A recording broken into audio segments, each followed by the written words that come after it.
Now, if you've been an everydayer listening to Locked On Boston College on your commute, you've heard me say that I think Boston College is a slam dunk for over 5.5 wins. Now, on today's show, the ACC media poll came out. There's a whole bunch of people that don't agree with me. I'll explain probably what their rationale is, tell you why I disagree, and we'll get a whole lot of that. You are Locked On Boston College, your daily podcast on the Boston College Eagles, part of the Locked On Podcast Network, your team every day.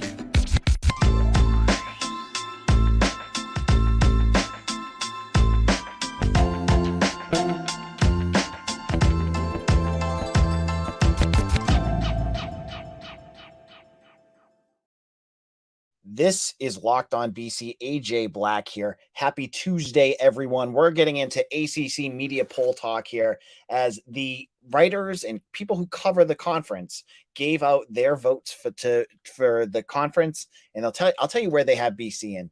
If you're hoping for a big year, you got to hope that they don't have what happens isn't what they say happens.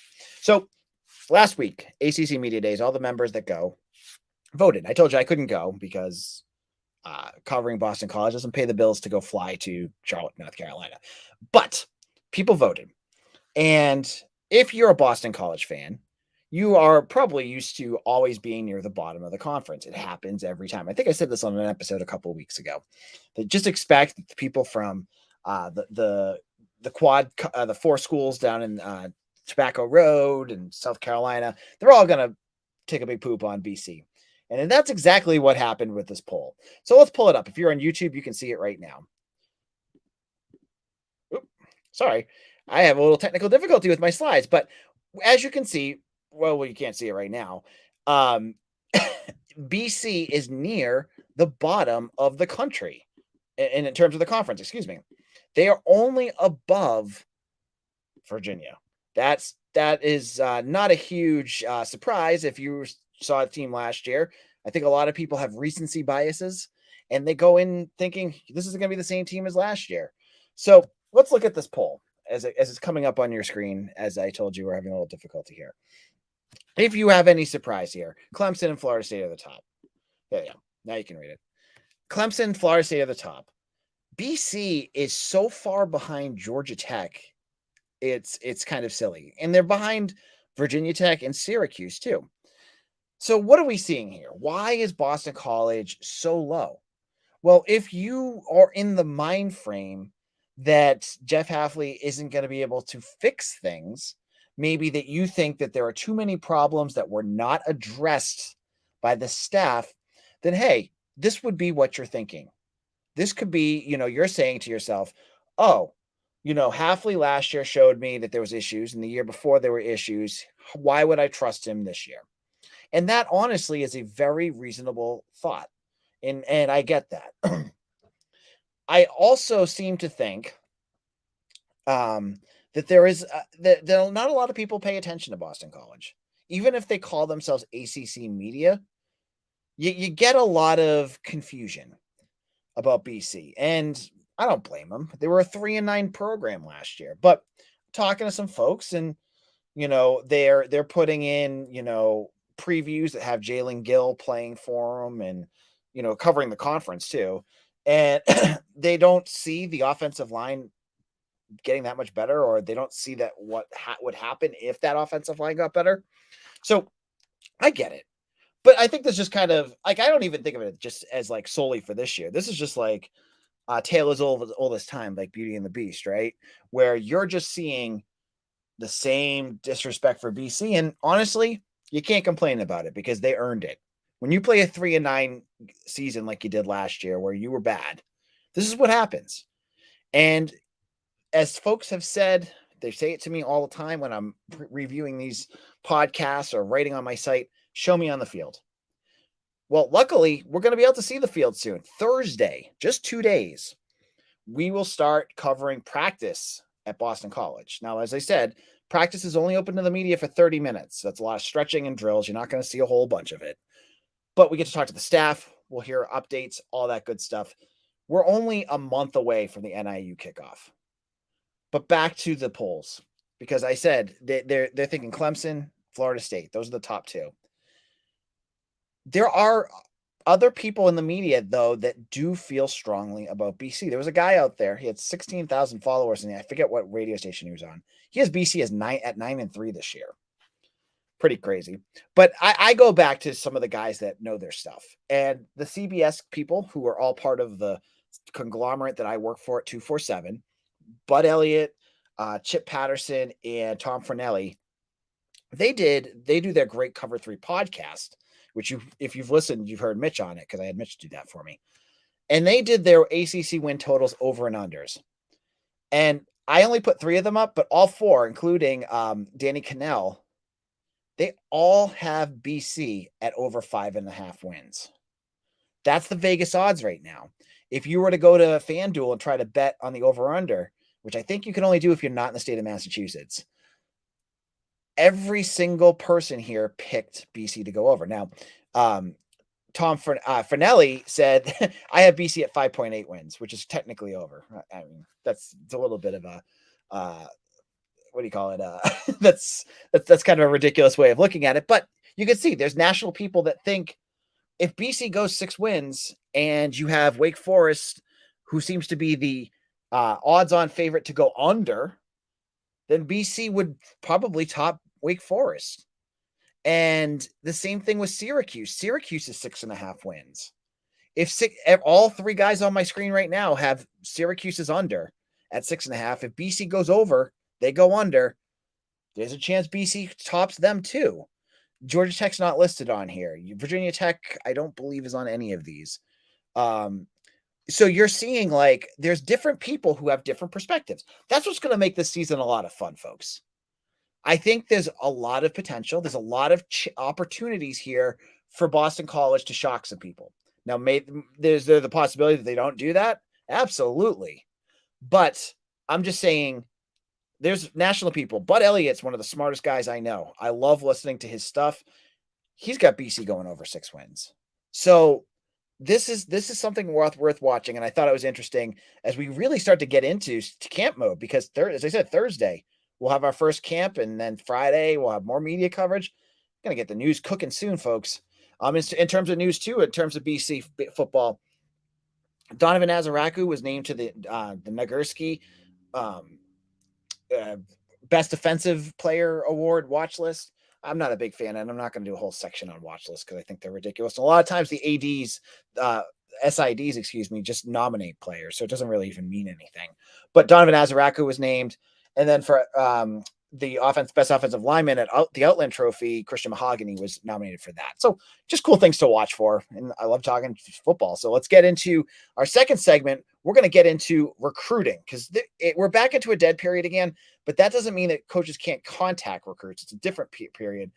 And we're going to look at what BC still has left that they could do with the class of 2024 and the class 25-5 as things start to heat up for that group. Now, eBay Motors is for a championship team. It's all about making sure every player is a perfect fit. It's the same when it comes to your vehicle. Every part needs to fit just right. So the next time you need parts and accessories, head to eBay Motors. With eBay's guaranteed fit, you can be sure every part you need fits just right the first time around. Just add your ride to My Garage and look for the green check to know the part will fit or your money back, because just like in sports, confidence is the name of the game when you shop on eBay Motors. And with 122 million parts to choose from, you'll be back in the game in no time. After all, it's easy to bring home a win when the right parts are guaranteed. Get the right parts, the right fit, and the right prices on ebaymotors.com. Let's ride. eBay guaranteed fit, only available to U.S. customers. Eligible items only. Exclusions apply. Locked on BC, AJ Black, and we are talking recruiting. Recruiting is at a kind of a standstill right now. And I want to tell you, if you want to get all the updates right now, if you're listening on Tuesday, right now, all of our paywalled stuff on 247 is open. So I've written about a whole bunch of recruiting things that I don't talk about on here because I want to save it for my subscribers that pay for it. But it's all open right now. You can go check it out. And I'll tell you about a special deal in a little bit. Now, Gerby Lambert is the name everyone's talking about. And he was supposed to visit Boston College last week. This was big because this month of August, recruits can't visit campuses because of camps. That's a dead period. They can't go on campus. So the fact that BC was on the verge of getting him last, I thought was noteworthy. But the butts happen again. He canceled. he had practice for football and couldn't make it. Does that mean that BC's still in this? Sure. Do I still think Notre Dame ends up with Kirby Lambert? Yes. So with Kirby Lambert gone, Jason Patterson was a running back from Sneed, California. He just went to Cincinnati. You're looking at a very bare bones big board for the class of 2024. But I want to kind of tell you what I think is happening here. Okay. BC has, I talked to the staff, they only have about 3 more scholarship spots available for this upcoming class. They're going to have a small class, this group. And the reason is they're kind of holding on to some spots for transfers too. Halfley says he doesn't want to live in the transfer portal, but he's not dumb enough to say, I'm just going to take all freshmen. I think he's going to get some transfers in here too at the end of this year. So he's leaving those spots open. So basically, BC is going to have to be super selective with what they have left. Now, obviously, if Kirby Lambert's going to come, they're going to take him. But, I think what we're going to see is Julius Tate. He was another one. He was committed to Northwestern. He's an inside offensive lineman, a wrestler. He was committed to Northwestern, but decommitted because of all the nonsense that's going on over there and all the negativity and Pat Fitzgerald getting fired. He didn't make it on campus either because they screwed up. There was a miscommunication on dates, I think. I don't know the whole story on who said what, but I just know that he didn't end up there. He'll be back on campus in September or October for a game. So the door's not shut on him either. I think they're going to want to look for an offensive lineman. But basically every other member of their board is gone. Like they've all committed. So now there's 2 things I think that you'll see BC do. At the end of August, it's going to be quiet for the next couple of weeks in terms of recruiting, which is fine. We're going to dive into camp stuff. So, you'll get some new offers to younger kids, but the class 24, I think will be quieter. You're going to get a senior year film, and that's where you can find kids that maybe pop a little later. Remember, they're high school kids. They grow, they learn, they get better. They might have an insane senior year, or they, lift a ton, get bigger. So there might be a couple new names that pop up from those evaluations of those tapes. That'll happen. You'll also get, I think this is the other piece that should pop up too, is decommitments. Now, we've talked on this podcast that decommitments are going to happen for everybody, right? BCs could have some, other schools are going to have them. There's going to be flux. And you're going to see programs that come out the gate and struggle, and they're going to lose recruits. One team I look at that could really struggle, they were on the list for, I think, the hardest schedule, is West Virginia. Now, West Virginia has a whole bunch of guys that BC were getting official visits from, Chibuzi Onwuka's brother, Kyle Tuner. There's a bunch of guys on that roster that could end up, and Neil Brown, the West Virginia head coach, he's on the hot seat. So that could be a program. There's plenty of other schools, Syracuse, whatever, that could get, have decommitments because of coaching stuff that goes on. So I think that's where recruiting is right now. I think you're going to see things quiet down a little bit. Some younger kids get offers. So we just saw a linebacker from Georgia. He's a 4-star, just get offered. I got an interview hopefully coming up with him. I'm trying to reach out to him, talk about what his interest in BC is. But you're going to get all that, and it'll all be on 247. So I think you guys will enjoy that. Now, in our final segment, we're going to get into some news items. We'll talk about the Italy trip for men's and women's basketball, talk about some hockey stuff, and we're going to get into baseball. Baseball has a new hire, and I want to get into why I think it's a great deal for the Eagles. We'll get into all of that in just a moment. This is Locked On BC. I'm your host, AJ Black. And as I was just saying, recruiting news comes in, and it's not just recruiting news up on 247. We have Mitch writing 3,000, 4,000 word previews on positions. You can check all that out right now if you want to, but we're going to have more and more of it coming out. In every game, we're going to have huge analysis wrap-ups that you're only going to find on 247. Right now, if you go over to 247 and go over to Eagle Insider, sign up for 75% off. I'm telling you, folks, a full year, you're going to get it for like $25. Come join us. I think you'll enjoy our work. I will put the link in the comment section if you want to join up. So we're talking all the little news items that went on. And I think the biggest news item had to do with baseball, which I've been getting more and more excited to talk about as I learn more about the program. And the program seems to be just going in the right direction, which is so weird, right? Like after you lose your longtime head coach, you feel like you're in a better spot now than you were about a month ago when they were just in the NCAA tournament. Well, it seems like Blake James has done a nice job and the staff of putting together continuing the momentum of the program. Todd Interdonato, the head coach from Wofford, just made his second hiring by grabbing a pitching coach, and who he got is someone with New England roots, which is great. His name is Ryan Forrest. I don't keep calling him Ryan Griffin. I don't know why. Ryan Forrest. He is from Air Force. And I look at their roster, and this is obviously a program that's a service academy, which is super hard to recruit in. He brought in and worked with Paul Skeens. Paul Skeens, and I hope I'm saying his name right, is the number 1 overall draft pick from the Pittsburgh Pirates. He ended up transferring to LSU after 2 years with the Air Force, but he was the number 1 draft pick. He was like the surefire recruit for this Major League Baseball draft. And every year while he was at Air Force, Forrest did a great job of continuing to build up this pitching staff. Every year the ERA would get better. This year it didn't, but I mean, when you lose Skeens, you're going to have that happen. Kendall Rogers, a lot of baseball folks think this is a great hire for Boston College. This is an up-and-coming kid. He played at UMaine. He coached at UMaine for a little bit. And then he went to Millersville, I think it was called. I never heard of it. And then ended up at Air Force. So now he gets to pitch when he's not, in the Mile High Club in that air where the ball's going to rocket off. So I think this is a good fit, and hopefully he can do some continue to work the magic to continue to improve like John West and some of the other pitchers they have. So that was one piece I wanted to bring up. Now, I had mentioned before, and I apologize I messed this up, that men's basketball was heading to Europe. Well, it's not just men's basketball. Women's basketball is there too. Women's basketball is there right now.